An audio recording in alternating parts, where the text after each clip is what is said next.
साथ संगत जी, प्यार से कहना धन्य काजी। तो कैसे अपने जीवन में जहाँ हर कोई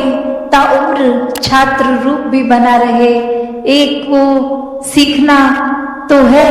पर क्या सीखना है उस पे गौर करें। क्योंकि पूरा दिन अगर हम देखें तो ये आंखें भी, ये कान भी, ये जबान भी, ये बुद्धि से भी हर तरह के ये जो हमें इनपुट्स मिल रहे हैं, तो क्या हर एक चीज सीख लेना समझदारी है? एक भलाई उसमें है क्या? नहीं। एक फिल्टर की जो बात होती है कि क्या चीज देखकर भी अनदेखी करनी है, क्या चीजों को अपनाना है, किसको छोड़ना है, वो चेतनता की बात है। और ये चेतनता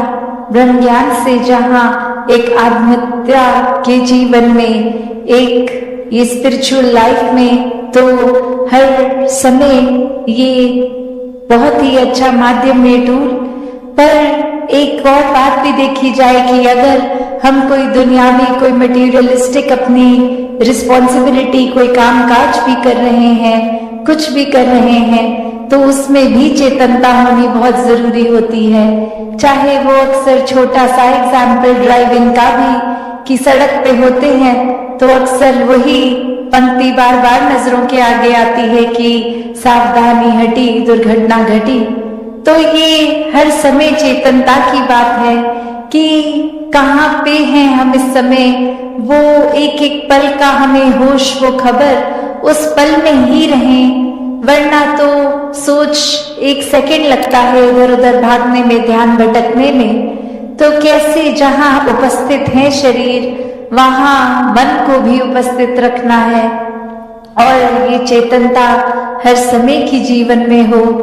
तो फिर बात वहीं आती है जहाँ से हर बात की ही शुरुआत है, ये परमात्मा, ये निराकार, ये जो बेरंगा है, इसके एहसास में हर समय रहना एक पॉसिबल है। एक हर एक पल इसी के एहसास में जीना संभव है। और ये कोई बहुत कल्पना की कोई किताबी बातें नहीं है। हर कार्य करते हुए इसके ही एहसास में अगर रहा जाए तो ये परमात्मा हमारे जीवन में और गहराई से उतरता है। कैसे फिर जहां बात अभी जिक्र भी अहंकार का हुआ कि कैसे फिर मन हमारा अक्सर इतना ज्यादा, किसी ने थोड़ी तारीफ क्या कर दी, वो ही बात में इतना अपने आप को श्रेष्ठ मानते हुए एक ऐसी विचारधारा के अंतर्गत रोज जीना, उठना, खाना, बैठना शुरू कि अब हमसे श्रेष्ठ तो कोई नहीं। हर एक जीवन में हमने सोसाइटी में कुछ मान सम्मान पा भी लिया, तो वो मान सम्मान एक किसी तरह की अपनी ही अहंकार का कारण बने नहीं। जहाँ जिस रूप में भी हम जीवन में प्लेस्ड हैं, वो हमारे लिए अहंकार का कारण नहीं, विनम्रता का कारण होना चाहिए। कि अगर कोई जिम्मेवारी किसी रूप में है, चाहे वो घर के ही छोटे यूनिट में जिस तरह का भी, या समाज में या कोई भी, तो वो एक हमें अपॉर्चुनिटी मिल रही है, मौका मिल रहा है और सेवा करने का, अंदर से अपने पात्र को और खाली करने का। क्योंकि फिर वही बात जहाँ एक फाइन लाइन होती है, बहुत ही संकीर्ण सी एक रेखा, जो एक हमारे मनोबल की बात और एक अहंकार की बात, कि कैसे एक हम अपनी सेल्फ रिस्पेक्ट और ईगो के बीच में जो एक लाइन है, कि अक्सर हम ये बात तो हर किसी को सिखाया जाता है कि एक दूसरे का मनोबल बढ़ाओ, वो मोटिवेशन बढ़ाओ, पर कहाँ वो मोटिवेशन को अब हमारे ही मन में हमने उस तरह लेना है कि वो एक जिस काम के लिए है वो अपना काम उस तरह करे, वो अहंकार की तरफ ना जाए। अक्सर सूक्ष्म अहंकार की भी बात होती है कि हमें पता तक नहीं चलता कि कब एक छोटी सी जगह से ही हमारे अंदर अहंकार धीरे धीरे घुस रहा है, चाहे वो कोई बड़ा एपिसोड, कोई बड़ी घटना ना हो, एक छोटी सी ही चीज कि किसी का कुछ अपने आप से तुलना करके हमने देखा कि उससे ज्यादा अच्छे हो गए हम किसी बात में, और वहीं किसी के ना जताने पर भी खुद ही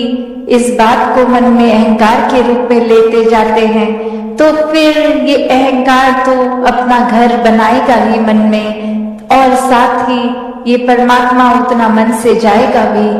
तो हमें किसको टिकाना है, किसको नहीं, ये शरीर की भी जब बात हो रही है तो हाँ, ये आत्मा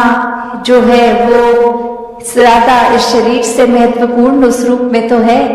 पर ये परमात्मा ने शरीर भी इसलिए दिया है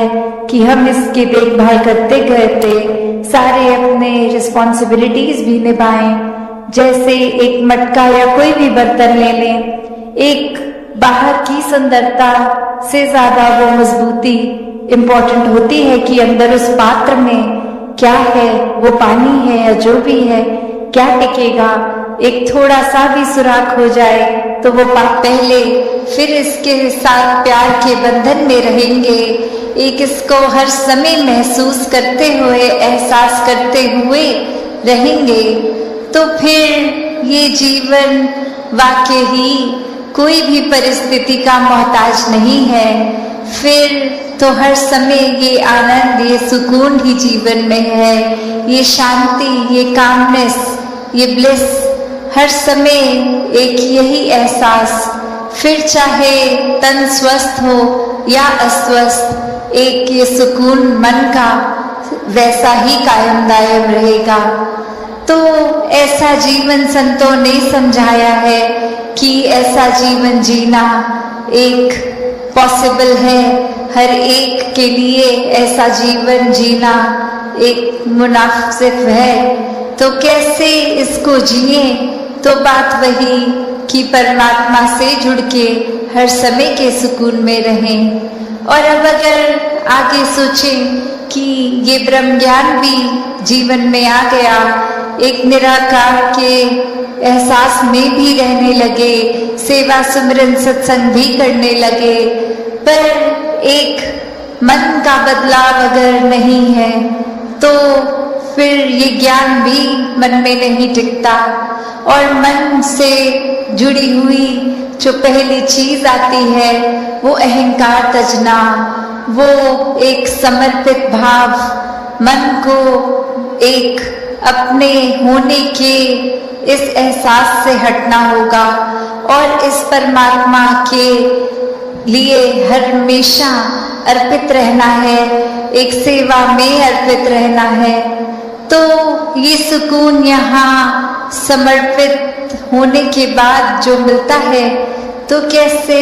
समर्पण के साथ सुकून। तो अपने जीवन में जहाँ हम समर्पण की बात करते हैं, तो ये समर्पण कैसा समर्पण है। एक समर्पण सिर्फ ये तो नहीं कि कभी अक्सर जीवन में हम देख लेते हैं, हम कह देते हैं कि हमसे कोई सीनियर है,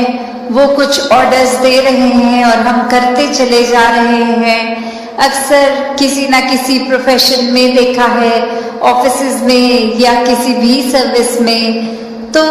एक सीनियर का ऑर्डर मान लेना या फिर कोई अथॉरिटेटिव पर्सन, कोई टीचर, कोई और इस तरह से जो हम पे कोई बात करते हैं और वो मान लेना, वो अक्सर ये रूप उसका समर्पण का नहीं बन पाता, क्योंकि ये रूप तो वो डर से है कि वो जो कह रहे हैं वो करना ही होगा, वरना नौकरी से निकाल दिए जाएंगे, वरना फिर कोई और इस बात की रेपरकशन हो सकती है। तो एक वो बात मानना वो हर प्रोफेशन में हो जाता है,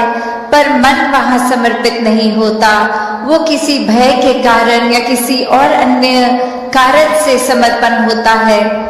तो यहाँ समर्पण होना मतलब एक दिल में प्रेम को रखते हुए प्रेम से समर्पित होना, ये प्यार से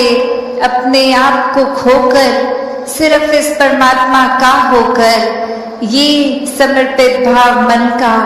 अगर इस तरह का समर्पण है तो वो मुबारक समर्पण है। इस निराकार को पता है तो जीवन में जहाँ हमने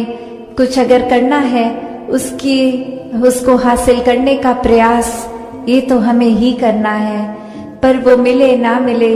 उससे कोई मतलब नहीं है। वो तो बस एक हमारा काम है, उस तरफ करते रहें प्रयास, अपने जीवन को भी इसी तरह प्रयास करके बेहतर बनाते चले जाएं। पर फिर यही कि जो चीज़ चाहिए उस तक ना पहुंच पाए तो भी मन को छोटा नहीं करना, एक खुद के नज़र में नहीं गिरना, क्योंकि ये निराकार ने ये तन मन धन अगर बख्शा है तो इसका ख्याल भी रखना है। एक अपनी सोच को भी फिर बुझने नहीं देना, ये मन को एक उदासी में डूबने के लिए नहीं,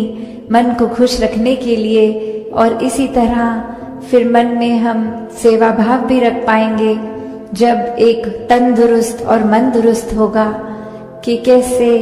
ये प्रदूषण, ये पोल्यूशन की जो हम बात करते हैं, ये अगर पानी में, हवा में और अन्य चीज़ों में हमें खराब लगती है तो ये मन का भी प्रदूषण उतना ही हानि देता है। क्योंकि ये संसार एक बहुत ही सुंदर, जहाँ ये बाहर की दुनिया के लिए हमारा कर्तव्य है कि इस धरती पे जब आए ये जितनी सुंदर थी, जब हम इस धरती से जाएं इससे भी ज़्यादा सुंदर छोड़ के जाएं। ये साफ सफाई की बात। और उसी तरह ये शरीर जो मिला है, ये मन मिला है, उसमें एक तकलीफ खुद को ना देते हुए एक बहुत ही सहज जीवन जीना भी फिर हमारे हाथ होता है। क्योंकि अक्सर एक कुछ ज़्यादा हम सोच लेते हैं एक चीज़ को कि ऐसा होगा वैसा होगा, तो ये ओवर थिंकिंग ही अक्सर हमारा सुकून छीन लेती है। तो कैसे जो जिस पल में जी लेता है कि ये अब इसी में पूरी तरह जीना है, ये पल परमात्मा ने दिया है, अगली श्वास हो ना हो तो इसी को पूर्णता से जिएं, इसी में परमात्मा को याद करें, एक मन में बसाएं, हर तरफ इस परमात्मा के दर्शन हर पल में करें, क्योंकि पता नहीं अगली सांस है भी कि नहीं है। और फिर वही बात कि हर समय अगर वाकई ही ये परमात्मा से प्यार है तो हम खुद प्यार बन जाएंगे, खुद ही प्यार हर एक तक पहुँचेगा भी वो। तो ऐसा ही प्यार वाला जीवन, ऐसा ही सत्कार, प्रीत, नम्रता, एक हर एक गुण जो एक इंसान को इंसान बनाता है, वो अगर हमें इंसानियत लानी है तो इस रूहान से जुड़ना होगा। वरना तो कुछ देर के लिए ये अच्छाई, ये दिखावा रूप रहेगा, पर अंदर से ये नेकी, ये नेक इंसान बनना तब तक संभव नहीं है जब तक हम इस पूर्ण परमात्मा के साथ नहीं जुड़े। और जब जुड़ाव हो जाता है तो हम खुद को स्वयं ही निखारते जाते हैं, क्योंकि मन में फिर ये इतना प्योर एंड पायस परमात्मा बैठ गया है तो और कोई भी चीज़ जो साफ सुथरी नहीं है वो टिकती नहीं है। तो खुद को संवारना है तो इससे ही जुड़कर संभव होगा। इसके प्रति, इस निराकार परमात्मा, इसको जानकर फिर इसी की भक्ति में, इस प्रेम में चूर होके जीवन को जीना है। तो कैसे संतों ने जब समझाया कि सफल जीवन ये एक तब है जब आध्यात्मिक रूप से पूर्ण हो, एक महल माड़ियां, गाड़ी, उपलब्धियां, पढ़ाई लिखाई इत्यादि सब मुबारक है, पर वो तभी सही मायने में मुबारक है जब हर पल में इस परमात्मा को भी शामिल किया गया। वरना तो एक दौड़ भाग ही लगी रहती है, आज कुछ ये चाहिए, कल कुछ और चाहिए, आज ये जो मिल गया, कल फिर प्रार्थना कि इसको बदल दिया जाए। इस तरह नहीं हो जीवन। एक उपलब्धि है तो इतने सालों से उसी उपलब्धि में है, कोई प्रमोशन नहीं हो रहा। एक उस तरह की इच्छाएं चाहे छोटी सी हो, वो एक बच्चे के अंदर भी हो सकती है और किसी वृद्ध के अंदर भी वो इच्छाओं ने तो अपना काम करते जाना है। तो यहाँ पे आध्यात्मिक रूप जब साथ होता है जीवन में तो समझ आता है कि इच्छाएं मन में आ रही हैं तो अगर पूरी हो रही है उसमें भी हमारी भलाई है, और अगर मन मुताबिक कुछ हो नहीं रहा, इस परमात्मा ने कुछ और चाहा है तो भी एक इसमें भी भलाई है। तो कोई संकीर्णताओं में कोई छोटी छोटी चीजों को पकड़ के भक्त नहीं बैठते। भक्त भी इस परमात्मा की तरह विशाल होते हैं, अपने मनों को विशाल कर लेते हैं कि ये जीवन में इस तरह छोटी बातों में उलझना नहीं है, ये नफरतों के कारण नहीं बनाने, जीवन में सिर्फ एक बहते जाना है इस परमात्मा की रजा में, इस निराकार की रजा में, हर पल में शुक्राना भाव लेकर ये जीवन को जीते जाते हैं। और हर समय यही सिखाया है भक्तों ने कि ये समाज में, घर परिवार में, गृहस्थ में रहकर ही भक्ति को करना है। एक अपने मन के जो भी बायसनेस बनाए हैं, कोई भी कार्य से हमने खुद को श्रेष्ठ, दूसरे को नीचा बना लिया है, तो ये एक हमारा ही भुलेखा है, क्योंकि सभी में परमात्मा विराजित है, एक बराबर है सभी। तो एक हमने स्वयं किसी को ऊंचा घोषित कर दिया, किसी को नीचा, क्योंकि वो कहीं और जग में है, कहीं और का खाना खाते हैं। तो ऐसा जीवन अगर हम ऐसी सोच रख रहे हैं तो नुकसान हमारा ही है, क्योंकि सभी श्रेष्ठ हैं, सभी में परमात्मा है, और जिस घट में भी परमात्मा है वो नीचा हो ही नहीं सकता। परमात्मा तो कण कण में है, पूरे ब्रह्मांड में है, इस संसार के एक कण कण में है। तो फिर यही कण कण से शिक्षा की बात आती है कि कैसे हर एक से ये सीख लेना, और सत्संग में भी जब आते हैं तो वो इस भाव से ही आते हैं कि जो भी आज सुना उसमें से शिक्षा लेकर अपने जीवन को वो वचनों के अनुसार एक ढाला जाए, एक अपने स्वभाव में, चरित्र में ये अच्छे गुणों को अपनाया जाए। कि कैसे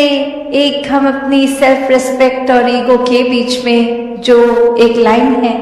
कि अक्सर हम ये बात तो हर किसी को सिखाया जाता है कि एक दूसरे का मनोबल बढ़ाओ, वो मोटिवेशन बढ़ाओ, पर कहाँ वो मोटिवेशन को अब हमारे ही मन में हमने उस तरह लेना है कि वो एक जिस काम के लिए है वो अपना काम उस तरह करे, वो अहंकार की तरफ ना जाए। अक्सर सूक्ष्म अहंकार की भी बात होती है कि हमें पता तक नहीं चलता कि कब एक छोटी सी जगह से ही हमारे अंदर अहंकार धीरे धीरे घुस रहा है, चाहे वो कोई बड़ा एपिसोड, कोई बड़ी घटना ना हो, एक छोटी सी ही चीज कि किसी का कुछ अपने आप से तुलना करके हमने देखा कि उससे ज्यादा अच्छे हो गए हम किसी बात में, और वहीं किसी के ना जताने पर भी खुद ही इस बात को मन में अहंकार के रूप में लेते जाते हैं। तो फिर ये अहंकार तो अपना घर बनाएगा ही मन में, और साथ ही ये परमात्मा उतना मन से जाएगा भी। तो हमें किसको टिकाना है, किसको नहीं, ये शरीर की भी जब बात हो रही है तो हाँ, ये आत्मा जो है वो ज्यादा इस शरीर से महत्वपूर्ण उस रूप में तो है, पर ये परमात्मा ने शरीर भी इसलिए दिया है कि हम इसकी देखभाल करते करते सारे अपने रिस्पॉन्सिबिलिटीज भी निभाएं। जैसे एक मटका या कोई भी बर्तन ले लें, एक बाहर की सुंदरता से ज्यादा वो मजबूती इम्पोर्टेंट होती है कि अंदर उस पात्र में क्या है, वो पानी है या जो भी है, क्या टिकेगा। एक थोड़ा सा भी सुराख हो जाए तो वो पानी तो पात्र में टिकेगा नहीं, बह जाएगा। तो उसी तरह ये तन मन धन के साधन ये निराकार ने तो दिए हैं हमें, पर अब हमें इन साधनों को क्या करना है, सदुपयोग तो करना ही है। पर एक वो जो बात की कैसे उसका सही इस्तेमाल करते हुए उसकी यूटिलिटी उस तरह से निकाली जाए, तो जहाँ ये शरीर भी दिया है जिसमें एक इतनी कैपेसिटी, एक कैपेबिलिटी है, उसको पूरी तरह तो जीना है, एक संत मति के अनुसार पर जीना है कि कहीं ये बल भी है तो उसको धक्का मार के किसी को नहीं गिराने की अवस्था नहीं, किसी को गिरे को उठाने वाली अवस्था, कि कैसे जो जो इस परमात्मा ने दिया है हमें उसका उपयोग कैसे अपने अंदर लाना है। ये आत्मा भी अगर इस शरीर में ही टिकी उस रूप में, तो फिर ये शरीर को सेवा में जहाँ लगाना है, शरीर को स्वस्थ भी रखना है, एक मानसिक रूप हो, एक मन पे चोट हो, उस तरह के भी जो ख्याल हैं जो नेगेटिविटी की ओर लेके जाते हैं, कैसे उसको भी अपने शरीर से दूर रखना है। और अक्सर ये बात भी है कि जब जब हम कोई स्थिति में होते हैं, अचानक से कुछ हो जाता है, तो इंसानी दिमाग ये उसको उस तरह परसीव भी करता है, उस तरह फिर ये जो एक बातें आती हैं कि जीवन में वर्च्यूज भी हैं, वाइसेस भी हैं, तो ये अगर जो अक्सर एक सांस में ही हम बोल देते हैं काम क्रोध लोभ मोह अहंकार, तो ये भी कैसे परमात्मा के अगर हैं दिए हुए तो इसका भी सदुपयोग हुआ जा सकता है, इसको भी सही डायरेक्शन में लेके जाएं, एक उसका काम जितना है उतना ही रखे, किसी का नुकसान नहीं पहुंचाएं। तो कैसे अपने आप को सब कुछ होने के बावजूद भी ये संतुलन बनाना, ये अच्छाइयाँ बुराइयों का होने पे ध्यान किस पे ज्यादा देर रखना,